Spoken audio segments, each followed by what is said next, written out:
Bienvenidos a la presentación Actividad 9 Fuentes de información. Bibliografía de un libro y página web. Y el índice en un trabajo. Presenta Marilu Arreola a cargo de la profesora Marleni Fernández. Fuentes de información. Te explicamos qué son las fuentes de información en una investigación y cómo se clasifican. Cómo identificar las fuentes confiables y ejemplos. ¿Qué son las fuentes de información? Las fuentes de información son documentos que se consultan para obtener datos de un tema sobre el que se quiere saber más. En una investigación académica, escolar o periodística, conforman el soporte que se usa para producir un escrito u otro tipo de trabajo. De este modo, las fuentes de información pueden ser distintas clases de documentos, como textos, videos, audios y fotografías.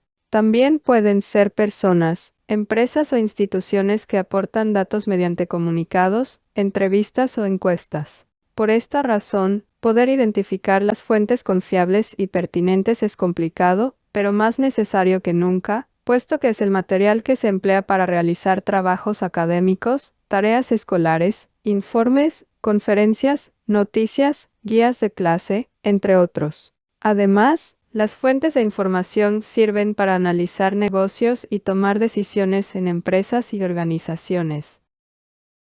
Tipos de fuentes de información. Fuentes primarias. Son las más cercanas al evento que se investiga, es decir, con la menor cantidad posible de intermediaciones. Por ejemplo, si se investiga un accidente automovilístico, las fuentes primarias son los testigos directos, es decir, quienes observaron el hecho.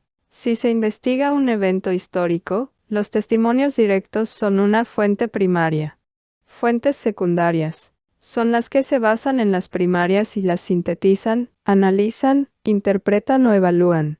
Por ejemplo, si se investiga un accidente, un resumen posterior de los testimonios de los testigos constituye una fuente secundaria. Si se investiga un evento histórico, las fuentes secundarias son aquellos libros que se escribieron tiempo después del suceso y basándose en fuentes primarias o directas.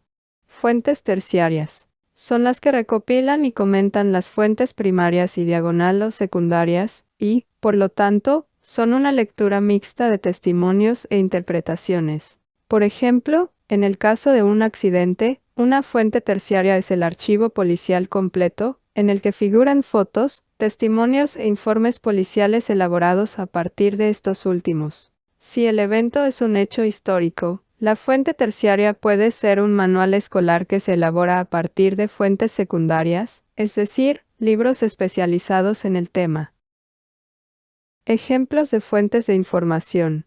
Las fuentes de información o documentación pueden hallarse en diversos soportes, como grabaciones audiovisuales o sonoras, libros, artículos, revistas, monografías, tesis, enciclopedias, diccionarios, manuales, prensa escrita y básicamente cualquier elemento que permita capturar y preservar la información para recuperarla luego. Además, son fuentes de información los testimonios, los relatos, las reseñas, los ensayos, las páginas web, las reflexiones, los listados bibliográficos, los índices, las fotografías e, incluso, las ilustraciones.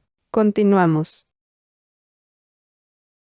Citar libro referencia bibliográfica. En esta entrada, detallaremos el proceso de citar y referenciar diversos tipos de fuentes, como libros, enciclopedias, diccionarios, monografías, tesis, entre otros. También abordaremos la citación de libros exclusivamente electrónicos y aquellos libros que, estando agotados, podrían encontrarse únicamente en repositorios en línea. Es crucial destacar que la 7ª edición de las normas APA introdujo cambios significativos en las referencias de libros. Una modificación destacada es que ya no se requiere incluir la ciudad de la editorial. Para ilustrar esta alteración, presentaremos un ejemplo que compara las pautas de la 6ª y 7ª edición. Posteriormente, todos los ejemplos se ajustarán a las normas actualizadas para brindar claridad y conformidad con las últimas directrices. Citar una página web completa. Al citar una página web en formato APA, generalmente se incluye el autor, la fecha de publicación, el título de la página o el artículo, el nombre de la página web y la URL correspondiente. Si no hay autor, empieza la cita con el título del artículo. Si es probable que la página cambie con el tiempo, agrega una fecha de recuperación. Si estás citando una versión online de una publicación impresa, por ejemplo, un periódico, revista o diccionario, usa el mismo formato que usarías para el formato impreso, con una URL agregada al final. Los formatos difieren para los casos de videos online, por ejemplo, TED Talks, imágenes y disertaciones. Cuando, en el texto, te refieres a una página web sin citar o parafrasear una parte específica de la misma, no necesitas una cita formal. En su lugar, puedes incluir la URL entre paréntesis después del nombre del sitio. Una de las redes sociales más populares, Instagram, http://instagram.com, permite a los usuarios compartir imágenes y videos. Para este tipo de citas no es necesario incluir el detalle de la página web en la página de referencia. Sin embargo, si estás citando una página o artículo específico de una página web, necesitarás una cita formal en el texto y su entrada correspondiente en la lista de referencias.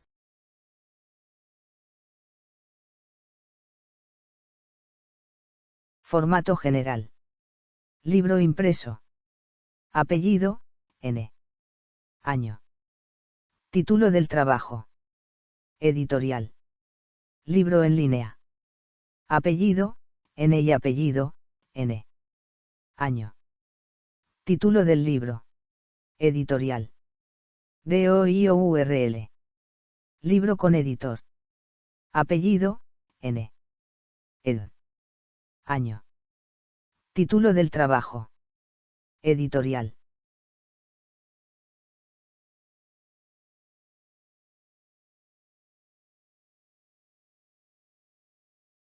Conoce cómo hacer un índice en un trabajo de investigación. Los trabajos de investigación son proyectos investigativos extensos realizados por uno o más investigadores que buscan solucionar un problema, u obtener más conocimientos sobre determinado tema, haciendo que sean trabajos que precisen de exactitud, organización y congruencia secuencial en lo que se expresa de manera escrita.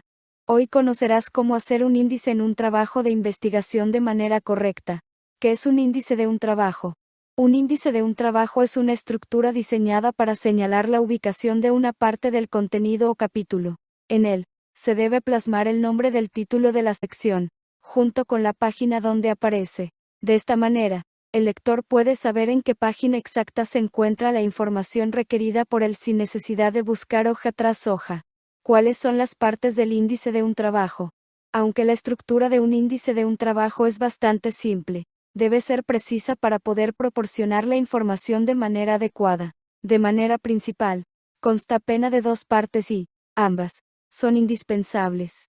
En primer lugar, debe tener los títulos primarios o secundarios. Ellos deben decir exactamente el nombre del mismo, bien sea una sección o un capítulo. Seguido al mismo, debe estar el número de página donde está posicionado dicho título. Es importante resaltar que puede haber varios títulos para una página. El índice, en pocas palabras, es una guía para ubicar rápidamente dentro del trabajo de investigación temas de interés personal abarcados en la investigación, sin tener que buscar página por página. Aunque los índices se pueden hacer de manera manual, la opción de hacerlo automáticamente mediante Word nos ahorrará tiempo y errores.